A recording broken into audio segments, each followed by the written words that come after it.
So இந்த வீடியோவில் வந்து எந்த புத்தகத்தை பற்றி பார்க்க போகிறோம் அப்படின்னா சட்டத்தால் யுத்தம் செய் நீதிபதி கே சந்துரு அவர்கள். ஸோ அவர் இருந்தப்போ அவர் பார்த்த வழக்குகளும் அவர் முடித்து வைத்த வழக்குகளும் சில வழக்குகளை வந்து இந்த புத்தகத்தில் வந்து ரொம்ப தொகுத்து போட்டிருக்காங்க. கிட்டத்தட்ட வந்து விகடன் பிரசுரம் வந்து ரிலீஸ் பண்ணியிருக்காங்க. இந்த புத்தகம் ஒரு 116 பக்கங்கள் உள்ளது, 166 பக்கங்கள் உள்ள புத்தகம். இது ஒரு 240 ரூபான்னு சொல்லி போட்டிருந்தாங்க ஆன்லைனில். நீங்கள் எப்பயாச்சும் ஆஃபரில் வாங்கினா ஒரு 200 ரூபாய் கிடைக்கும். இதில் வந்து ஒரு 30-40 வழக்குகள் வந்து இருக்கும். முழுக்க வந்து பெண்கள் சார்ந்த வழக்குகள் வந்து நிறையாவே இருக்கும். ஏன் அப்படி போட்டிருக்காங்கன்னா, பெண்கள் வந்து முக்கியமாக வந்து ஏதாச்சும் ஒரு பிரச்சனை வந்து வீட்டுக்குள்ளே பயந்துகிட்டு இருக்கக்கூடாது. நீங்கள் நீதிமன்றம் வந்தால் கண்டிப்பாக உங்களுக்கு வந்து நிறைய தீர்வுகள் வந்து உங்களுக்கு கிடைக்கும். அதனாலே வந்து நிறைய பெண்கள் சார்ந்த வழக்குகள்லாம் வந்து இங்கே நீதிபதி கே சந்துரு அவர்கள் வந்து இங்கே தொகுத்து போட்டிருக்காங்க. இன்னொன்று என்ன சொல்லியிருக்காங்கன்னா, வரலாற்றில் வந்து பதியப்படாத வழக்குகள் வந்து நிறைய இருக்குது. அதையுமே வந்து காலம் கணியும் போது இந்த மாதிரி நிறைய புத்தகங்களாக பதியப்படும் அப்படின்றதையுமே இங்கே சொல்லியிருக்காங்க. இங்கே வந்து ஒரு 40 வழக்குகள் இருக்கும். ஸோ அதில் வந்து என்னென்னா, ஒரு ஃபஸ்ட்டு 20 வழக்குகள் வந்து சட்டத்தால் யுத்தம் செய் அப்படின்னு சொல்லி பகுதி 1 இருக்கும். அடுத்த ஒரு 20 வழக்குகள், ஒரு 10 வழக்குகள் எப்படி இருக்கும் அப்படின்னா வந்து வழக்கு மன்றத்திற்கு வந்த விசித்திரமான வழக்குகள் பற்றியும் இங்கே இருக்கும். மொத்தம் வந்து ஒரு 31 வழக்குகள் சார்ந்த இந்த புத்தகம் இருக்குது. 160 பக்கங்கள். நம்ம ஒரு வழக்காக வந்து ஒரு வீடியோவாக வந்து பார்த்துக்கிட்டு இருக்கோம். என்னால் வந்து முழுக்க எல்லாத்தையுமே சொல்ல முடியாமல் சின்ன விஷயத்தை மட்டும் சொல்கிறோம். பட் ஆனால் இந்த புத்தகத்தை எடுத்து வாங்கி நம்ம எதுக்கு பண்ணுறோம் அப்படின்ற முக்கியமான காரணம் என்னென்னா வந்து, யாருமே வந்து ஏதாச்சும் ஒரு பிரச்சனைனா வந்து ரொம்ப பயந்துக்கிட்டு இருக்காதீங்க. டேரெக்டாக வந்து நீதிமன்றத்துக்கு வாங்க, கண்டிப்பாக உங்களுக்கு வந்து தீர்வு கிடைக்கும் அப்படின்றத வலியுறுத்தி தான் வந்து இந்த புத்தகம் போட்டிருக்காங்க. அதை தவிர வேறு எதுவுமே இல்லை. நம்மளும் அதனால தான் ஒரு வீடியோவில் சொல்லிக்கிட்டு இருக்கோம். எனக்குமே வந்து இந்த லா படிக்கிறது, இந்த அட்வொகேட் ஆகுறதுன்னு சொல்லிட்டு எனக்கு மனசுக்கு ரொம்ப பிடிச்சமான வேலை. அதனால தான் இந்த புத்தகமே நான் வாங்கி, முக்கியமாக இந்த புத்தகத்தை வாங்கி நான் படிக்கிறதுக்கு வந்து அதுதான் முக்கியமான காரணமும் கூட. இப்போ பார்க்க போகிறது வந்து துர்காமூர்த்தி அப்படின்ற அவங்களோட ஒரு வழக்கு. ஸோ இதில் வந்து துர்காமூர்த்தி அப்படின்றவங்க வழக்கு வந்து சொல்கிறதுக்கு முன்னாடி என்ன சொல்கிறாங்கன்னா, ஒரு டயத்தில் வந்து பேசிக்கிட்டே இருங்க அப்படின்னு சொல்லி வந்து மொபைல் அந்த சிம் கார்டு விளம்பரம்லாம் போட்டாங்க. ஃப்ரீயாகவே கொடுத்துட்டு இருந்தாங்க. ஜியோ வந்தோடனே ஏகப்பட்ட ஃப்ரீ வந்துச்சு. அதுக்கப்புறம் இப்போ காசெல்லாம் ஆக்கிட்டாங்க அப்படின்னு சொல்லி ஃபோன் பேசிக்கிட்டு இருக்கிறது வந்து நமக்கு வந்து இப்போ அன்றாட ஒரு இதாகவே ஆகிடுச்சு. காலையில் எதிர்த்தவொடனே வந்து நம்ம மொபைல் தான் ஃபஸ்ட்டு பார்ப்போம். அந்த அளவுக்கு வந்து மொபைல் வந்து நம்ம வாழ்க்கையோட இணக்கம் ஆகிடுச்சு. அது இல்லாமல் இருக்க முடியாது. அதை வச்சு தான் நம்ம எல்லா கான்டாக்டும் எல்லா பணிகளுமே நடந்துக்கிட்டு இருக்கு அப்படின்றக்கப்ப இந்த ஒரு ஃபோன்னால் வந்து ஒரு பிரச்சனை வந்துச்சு. அதுதான் வந்து இந்த துர்காமூர்த்தி அவங்களோட வழக்குன்னு சொல்லிட்டு அந்த வழக்கை பற்றி சொல்கிறாங்க. ஸோ இதில் என்ன சொல்கிறாங்க அப்படின்னா வந்து, முக்கியமாக வந்து இப்போ தமிழ்நாட்டில் வந்து ஒரு 7.5 கோடி மக்கள் தொகை இருந்தாங்கன்னா ஒரு 7 கோடி மொபைல் நம்பர் வந்து ஆக்டிவில் இருக்குது. அந்த அளவுக்கு வந்து மொபைல் வந்து அவ்வளோ பழக்கத்தில் வந்துருச்சு. இப்படி இருக்கப்போ வந்து துர்காமூர்த்தி அப்படின்றவங்க வந்து ஒரு மொபைல் அவங்க வந்து யூஸ் பண்ணியிருக்காங்க. அதாவது நீதிமன்றம் நடந்துகிட்டு இருக்கும் போது மொபைல் எடுத்துகிட்டு போனால், மொபைல் யூஸ் பண்ணி நீதிமன்றம் வந்து டிஸ்டர்ப் ஆச்சுன்னா அது வந்து தப்பாக, அது வந்து தண்டனை கொடுப்பாங்களாம். ஸோ அது வந்து தப்பாக நீதிமன்றத்தில் வந்து உள்ள மொபைல் யூஸ் பண்ணக்கூடாதான். அங்கே இப்போ நிறைய போர்டெல்லாம் வந்து வச்சிட்டாங்களாம். அப்படி வந்து துர்காமூர்த்தி அப்படின்றவங்க வந்து யூஸ் பண்ணியிருக்காங்க.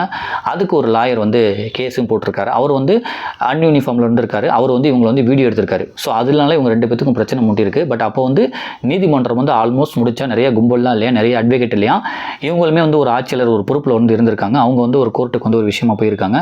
அப்போ ஒரு அவசரமாக ஒரு ஃபோன் வந்திருக்கு. இருங்க, நான் வந்து கோர்ட்டில் இருக்கேன், நான் வந்துடுறேன் அப்படின்னு சொல்லி அதை பேசிட்டு கட் பண்ணுறக்குள்ளாட்டி இவர் வந்து வீடியோ எடுத்துட்டாரான். இந்த 2 பேத்துக்கும் அந்த பிரச்சனை முட்டிருக்கு.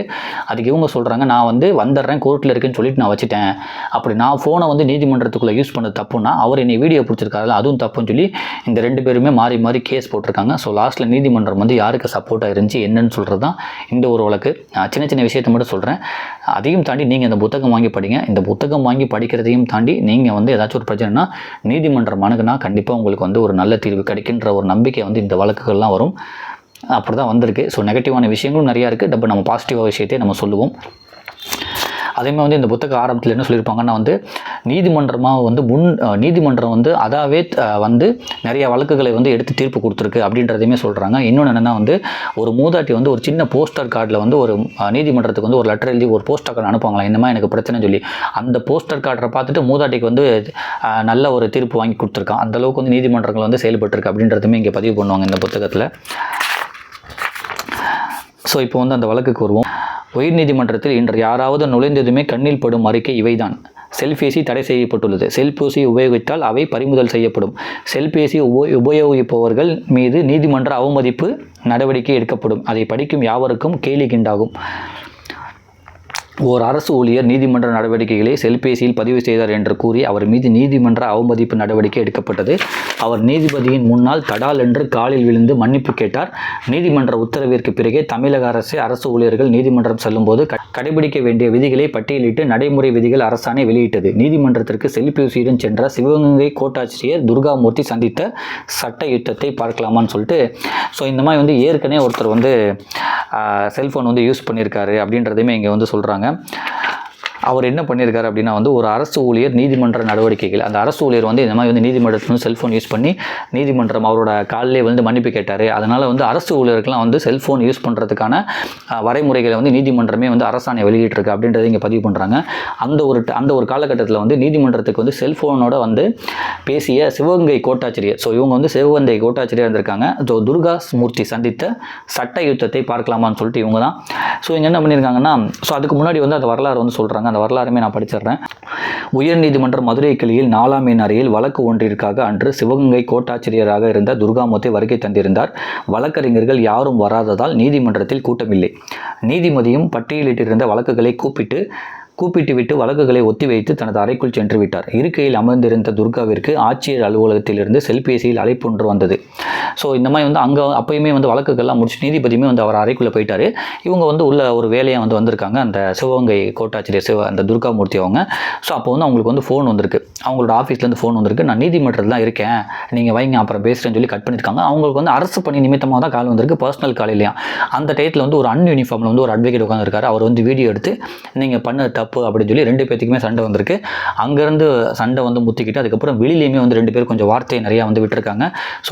நான் ஃபோன் யூஸ் பண்ணது தப்புனா அப்போ நீ வீடியோ எடுத்ததுமே நீங்கள் வீடியோ எடுத்ததுமே தப்பு தானே அப்படின்னு சொல்லிட்டு 2 பேத்துக்குமே அந்த வார்த்தை உருவாகியிருக்கு. அதையுமே இங்கே சொல்கிறாங்க. தன்னை ஒருவர் செல்பேசியில் படம் எடுப்பதை கண்டிக்க முற்பட்டார் துர்காமூர்த்தி. அவருக்கும் சீருடையில் இல்லாத வக்கீலுக்கும் அங்கே வாக்குவாதம் ஏற்பட்டது. பின்னர் இருவரும் நீதிமன்றத்திற்கு வெளியே வாக்குவாதத்தை தொடர்ந்தனர்.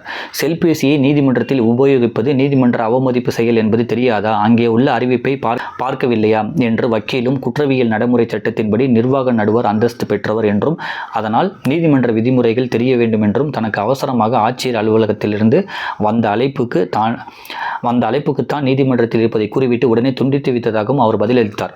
தன்னை அனுமதியின்றி புகைப்படம் எடுத்த வக்கீலும் செல்பேசியை நீதிமன்றத்தில் பயன்படுத்திவிட்டு தன்னை மட்டும் குற்றம் சாட்டுவதை அவர் கண்டித்தார். இச்சம்பவத்திற்கு பிறகு துர்காவுக்கு வழக்கு சம்பந்தப்பட்ட வக்கீலிடமிருந்து அறிவிக்கை வந்தது. துர்காமூர்த்தி நீதிமன்றத்தை அவமதித்து விட்டதாலும் அவரது நடவடிக்கை மன உளைச்சலை ஏற்படுத்தியதாகவும் அதனால் அவர் மீது கிரிமினல் நடவடிக்கை எடுக்கப் போவதாகவும் வக்கீல் நீலமேகம் கூறியிருந்தார். அதற்கு பதிலனுப்பிய துர்காமூர்த்தி தான் நீதிமன்றத்தை அவமதிக்கவில்லை என்றும் தான் செல்பேசியை பயன்படுத்தியது நீதிமன்ற அவமதிப்பு என்றால் தன்னை செல்பேசியில் படம் எடுத்த வக்கீலும் அதே அவமதிப்பு குற்றத்தைக்குள்ளானவர். குற்ற நடவடிக்கை தன் மீது எடுக்கப்பட்டால் தான் அதை எதிர்கொள்ள தயார் என்றும் பதில் அனுப்பினான்னு சொல்லிட்டு இவங்களுமே பதில் சொல்லியிருக்காங்க. என் மேலே நீங்கள் ஏதாச்சும் ஒரு குற்றம் சொன்னீங்கன்னா அவருமே அவர் மேலேயுமே குற்றம் சுமத்துங்க. நான் ஃபோன் எடுத்துகிட்டு நான் இங்கேயுமே ஒரு வேலைக்கு வந்திருக்கேன், நான் பண்ணுறேன்னு சொல்லிட்டு கட் பண்ண அவர் என்ன வீடியோ எடுத்திருக்காருயா. அப்போ 2 பேருமே நீதிமன்றத்துக்குள்ளே செல்ஃபோன் தான் யூஸ் பண்ணோம். அப்போ என்ன தண்டிக்கப்பட்டேன்னா அவருமே தண்டிக்கப்படணும்னு சொல்லியிருக்காங்க. அதுக்கப்புறம் இவர் என்னை கெட்ட வார்த்தையில் திட்டினாங்க அப்படின்னு சொல்லிட்டு ஒரு குற்ற புகாருமே அவங்க மேலே வெளில போலீஸ் ஸ்டேஷனில் கொடுத்துருக்காங்க.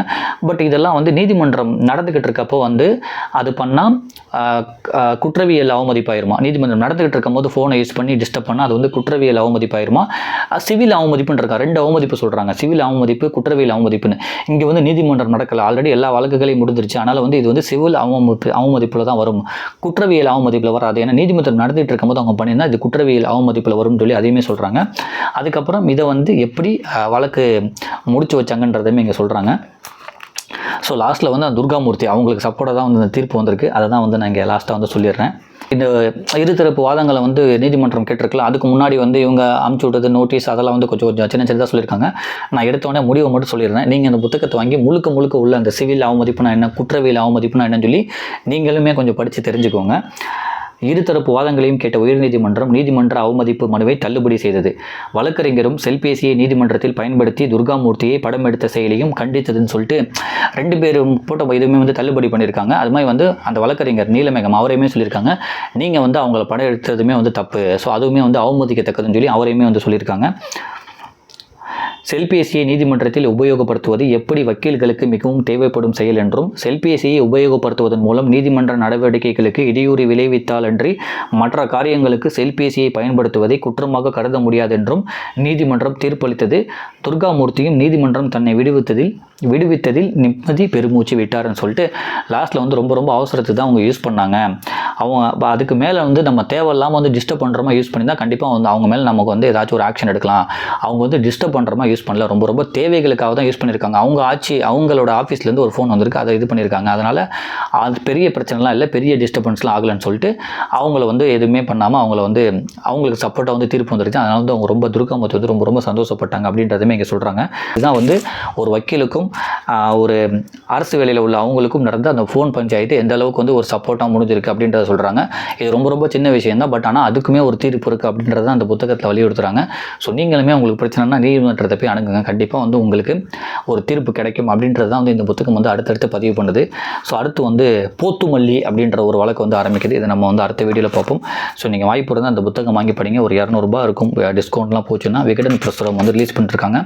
ஒரு 106 பக்கங்கள் உள்ளது, ஒரு 30 வழக்குகள் நிறைந்த புத்தகம் இது.